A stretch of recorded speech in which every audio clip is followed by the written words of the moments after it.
मंत्री निर्मला सीतारामन मॅडम यांनी त्यांचा सलग 8वा बजेट सादर केला. लोकांच्या खूप अपेक्षा होत्या, खूप एक्सपेक्टेशन्स होते टॅक्सेशनच्या अँगलनी, आणि टाइम सांगायचा झाला तर ठीक 12:11 जेव्हा सीतारामन मॅडमनी एक अनाउन्समेंट केली, त्यानंतर जवळपास अर्धा ते 1 मिनिट मोदी मोदी यांचा जय जयकार झाला. तर ती अनाउन्समेंट काय होती? ती अनाउन्समेंट होती रुपये 12 लाख पर्यंतच्या उत्पन्नावर एकही रुपया तुम्हाला टॅक्स भरावा लागणार नाही. म्हणजेच 12 लाख रुपयापर्यंतचे उत्पन्न हे टॅक्स फ्री होणार आहे. ही खरंच खूप मोठी घोषणा आहे. याचा बेनिफिट सामान्य करदात्यांना तसेच ज्यांचे उत्पन्न जास्त आहे त्या करदात्यांनाही होणार आहे. ते कसे होणार आहे आपण आता पाहणार आहोत. त्यापूर्वी मला सांगायचं वाटतं की लोकांमध्ये कन्फ्युजन सुद्धा निर्माण झाले आहे. ते यामुळे की एकीकडे आपण म्हणत आहोत की रुपये 12 लाखापर्यंतचे उत्पन्न हे करमुक्त उत्पन्न आहे, म्हणजेच 12 लाखाच्या उत्पन्नावर काहीही टॅक्स लागणार नाही. पण दुसरीकडेच आपल्याकडे टॅक्स स्लॅबचे नवीन रेट समोर आले आहेत, जे म्हणत आहेत की 0 ते 4 लाख रुपये आपल्याला शून्य टॅक्स आहे, 4 लाख ते 8 लाख रुपये 5% आहे, 8 लाख ते 12 लाख रुपये 10% आहे, अँड सो ऑन. तर लोकांना वाटतंय 12 लाखापर्यंत जर मला काही उत्पन्नावर काहीही टॅक्स भरावा लागत नाहीये, तर मग 4 लाख ते 8 लाख यावर मी 5% टॅक्स का भरू? याचं सरळ सोपं उत्तर आहे सेक्शन 87A. तर बेसिकली कलम 87A च्या अंडर तुम्हाला एक रिबेट मिळतो, जो केवळ अशा व्यक्तींना मिळेल ज्यांचं उत्पन्न 12 लाख किंवा त्यापेक्षा कमी आहे. आपण उदाहरण घेऊन हे समजून घेऊयात. आता उदाहरण घ्या, समजा तुमचे उत्पन्न 12 लाख रुपये आहे, तर तुम्हाला जे स्लॅब दिले आहेत त्याप्रमाणे कॅल्क्युलेशन करायचं आहे सगळ्यात आधी. म्हणजेच 0 ते 4 लाख रुपये तुम्हाला काहीही टॅक्स नाही, 4 लाख ते 8 लाख ह्या 4 लाखांवर तुम्हाला फक्त 5% टॅक्स म्हणजे 20,000 रुपये, 8 लाख ते 12 लाख हा जो स्लॅब आहे यावर तुम्हाला 10% म्हणजेच यावर 4 लाखाच्या 10% 40,000. सो 40,000 आणि 20,000 मिळून 60,000 रुपये एवढी टॅक्स झाले तुमचे 12 लाखावर. परंतु तुमचं उत्पन्न 12 लाखापेक्षा कमी आहे, त्यामुळे तुम्हाला 87A चा रिबेट मिळणार आहे. त्यामुळे 60,000ला 60,000 तेवढाच तुम्हाला रिबेट मिळेल आणि फायनल टॅक्स लायबिलिटी ही तुमची 0 होणार आहे. त्यामुळे लोकांनी कन्फ्युज यामुळे होत आहेत की 12 लाखापर्यंत टॅक्स नाही, तर मग 4 लाख ते 8 लाख 5%, 8 लाख ते 12 लाख 10%, हा काय प्रकार आहे? आता आपण एक दुसरं उदाहरण देऊ. समजा एखाद्या व्यक्तीचं उत्पन्न 13 लाख आहे, तर यावर कॅल्क्युलेशन कसं होईल? आपल्याला रिबेट वगैरे सध्या सगळं विसरून जावा. आपण टॅक्स स्लॅबप्रमाणे कॅल्क्युलेशन करूयात. तर 0 ते 4 लाख शून्य टॅक्स, 4 लाख ते 8 लाख अगेन 5% म्हणजे 20,000, 8 लाख ते 12 लाख 10% म्हणजे 4 लाखाचे 10% झाले 40,000, आणि व्यक्तीचं उत्पन्न 13 लाख आहे म्हणजे 12 लाखापेक्षा 1 लाखाने जास्त आहे.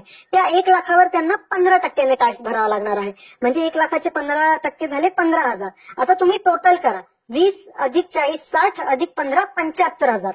आता 75,000 हा टॅक्स आपण स्लॅब प्रमाणे काढला. आता त्यांना रिबेट मिळणार आहे का नाही हे आपल्याला पाहायचंय. रिबेट केव्हा मिळेल? त्यांचं रेग्युलर इन्कम 12 लाखाच्या आत असेल तर. आपल्या केसमध्ये 13 लाख आहे, त्यामुळे त्यांना रिबेट मिळणार नाही. त्यामुळे 13 लाख रुपये उत्पन्न असणाऱ्या व्यक्तीला 75,000 एवढा टॅक्स येणार आहे. तर आपण पाहिलं 12 लाख उत्पन्न असेल तर रिबेट मिळतो म्हणून शून्य टॅक्स होतोय. तेच 13 लाख इन्कम झालं तर रिबेट मिळणार नाही, त्यावर 75,000 रुपये टॅक्स येतोय. 1 लाख उत्पन्न वाढल्यामुळे 75,000 एवढा टॅक्स वाढत आहे. तर ही सगळी कृपादृष्टी आपण म्हणूयात की सेक्शन 87A मुळे होत आहे, जेव्हा फक्त 12 लाखापर्यंतचे उत्पन्न असेल तरच मिळत आहेत. जसं मी म्हटलं, निर्मला सीतारामन मॅडमनी 8वा सलग बजेट सादर केलं आहे. यामध्ये सगळ्यात मोठी घोषणा तर ही होतीच की 12 लाखापर्यंत आता काहीही टॅक्स नाही. तसेच त्यांनी टॅक्स स्लॅब रेट सुद्धा चेंज केलेले आहेत. हे सुधारित टॅक्स स्लॅब रेट्स लक्षात ठेवणे खूप सोपे आहे. इन्कम 4-4 लाखांनी त्यांनी वाढवलेला आहे आणि टॅक्स स्लॅब रेट 5-5%. म्हणजेच 0 ते 4 लाख 0%, 4 लाख ते 8 लाख 5%, 8 लाख ते 12 लाख 10%, 12 लाख ते 16 लाख 15%, 16 लाख ते 20 लाख 20%, 20 लाख ते 24 लाख 25% आणि 24 लाखाच्या वरील संपूर्ण उत्पन्न हे 30% टॅक्सेबल होणार आहे. आता ह्या सुधारित स्लॅब्समुळे नेमकं काय बेनिफिट होणार आहे तो आपण पाहूयात. ज्या व्यक्तीचं उत्पन्न 12 लाख आहे त्यांना पूर्वी 80,000 एवढा टॅक्स यायचा, पण आता रिबेटमुळे आपल्याला शून्य टॅक्स येणार आहे. म्हणजे तब्बल 80,000 रुपयांची टॅक्स बचत होत आहे, जी की 100% ऑफ प्रिव्हियस टॅक्स आहे.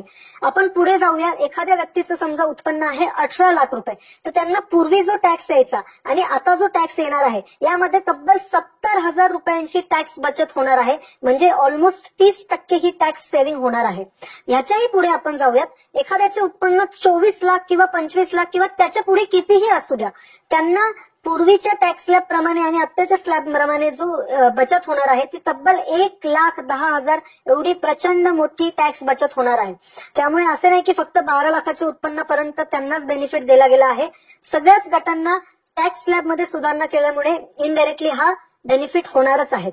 यामध्ये अजून एक मोठी घोषणा केली गेली आहे की नवीन इन्कम टॅक्स बिल 2025 हा प्रस्तुत केला जाणार आहे 1 आठवड्यानंतर.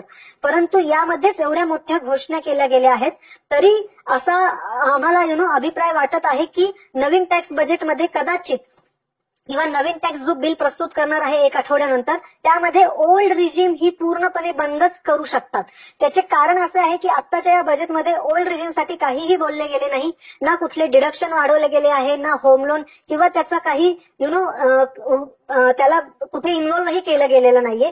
आणि मध्ये आपल्याला बरेच केसेस असे समोर आले होते की ज्यामध्ये लोकांनी ओल्ड रिजीम घेतले होते आणि खूप फेक डिडक्शन्स क्लेम केले होते. मग ते फेक रेंट रिसिप्ट दाखवून HRAचा क्लेम असू द्या किंवा फेक डोनेशन्स वगैरे दाखवून ATG वगैरेचं डिडक्शन घेतले होते.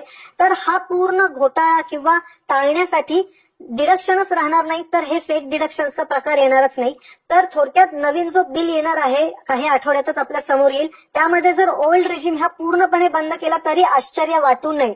तसेच अपडेटेड रिटर्न हा एक प्रकार असतो ITRU, ज्यामध्ये तुमचे जुने वर्ष ज्यांचा इन्कम टॅक्स रिटर्न दाखल करण्याचा कालावधी संपलेला आहे तो तुम्ही दाखल करू शकता. त्याची कंडिशन असे असते की त्यामध्ये तुम्ही इन्कम तुमचं वाढीव दाखवू शकता. जर तुम्ही रिटर्न फाईल केलं नसेल तर तुम्हाला अजून एक चान्स दिला आहे गव्हर्नमेंटनी. मात्र त्याची कंडिशन असे आहे की त्यामध्ये टॅक्स लायबिलिटी असेल ती भरावी लागते. तर बजेटमध्ये माननीय अर्थमंत्री यांनी घोषणा केली किंवा त्यांनी एक फॅक्ट सांगितली की 90 लाख एवढे प्रचंड रिटर्न ITRUच्या अंतर्गत करदात्यांनी भरले आहे. तर एवढा प्रचंड रिस्पॉन्स लक्षात घेता त्यांनी ती 2 वर्षाची मुदत आता 4 वर्ष केली आहे. म्हणजेच मागचे 4 वर्षांचे रिटर्न्स ITRUच्या अंडर आता तुम्ही भरू शकता. त्यामुळे जर तुमची कर देय आहे, टॅक्स लायबिलिटी आहे किंवा काही कारणास्तव तुम्ही रिटर्न भरले पण एखादा इन्कम दाखवायचा राहिला आहे किंवा तुम्ही रिटर्न भरायचेच विसरला आहात तर ही एक खूप गोल्डन ऑपॉर्च्युनिटी आहे. आता तुम्ही मागे 4 वर्ष जाऊ शकता आणि तुमचे ITRU दाखल करू शकता. अजून एक महत्वाची आणि खूप इम्पॉर्टंट अशी सिनियर सिटीजनसाठी घोषणा केली आहे ती म्हणजे TDSच्या बाबतीत. TDS मध्ये जेव्हा आपण पाहतो सामान्यतः सिनियर सिटीजन हे FD मध्ये जास्त इन्व्हेस्ट करतात. त्यांना म्युच्युअल फंड शेअर्स हे थोडे रिस्की वाटतात. तर जेव्हा एखादी सिनियर सिटीजन FD ठेवतो त्यावर त्यांना व्याज प्राप्त होते. ते व्याज एखाद्या बँकेचं 50,000च्या वर गेलं तर बँक 10% TDS कापत होती. त्याचा परिणाम असा व्हायचा की मग सिनियर सिटीजनला त्याचा रिफंड क्लेम करण्यासाठी इन्कम टॅक्स रिटर्न दाखल करायला लागायचे. तर कंप्लायन्स बर्डन सिनियर सिटीजनचा तो वाढायचा. आता ही लिमिट 50,000वरून वाढवून रुपये 1 लाख करण्यात आली आहे. त्यामुळे सिनियर सिटीजन ज्यांना FD वरील व्याज 1 लाख किंवा त्यापेक्षा कमी आहे आता कुठलीही बँक त्यावर कुठलाही TDS कापणार नाहीये. हाच TDSचा लिमिट रेंटच्या बाबतीत सुद्धा खूप पटीने वाढला गेला आहे. आतापर्यंत 2,40,000 रुपये वार्षिक भाडे जर तुम्ही तुमच्या बिझनेसचा किंवा शॉपचा पे करत असाल म्हणजेच महिन्याचा केवळ 20,000 रुपये तर तुम्हाला 10% TDS करायला लागायचा. परंतु आता तो लिमिट 2,40,000 वाढवून तब्बल 6 लाख रुपये केला आहे. म्हणजेच आता मासिक महिन्याचा 50,000 रुपये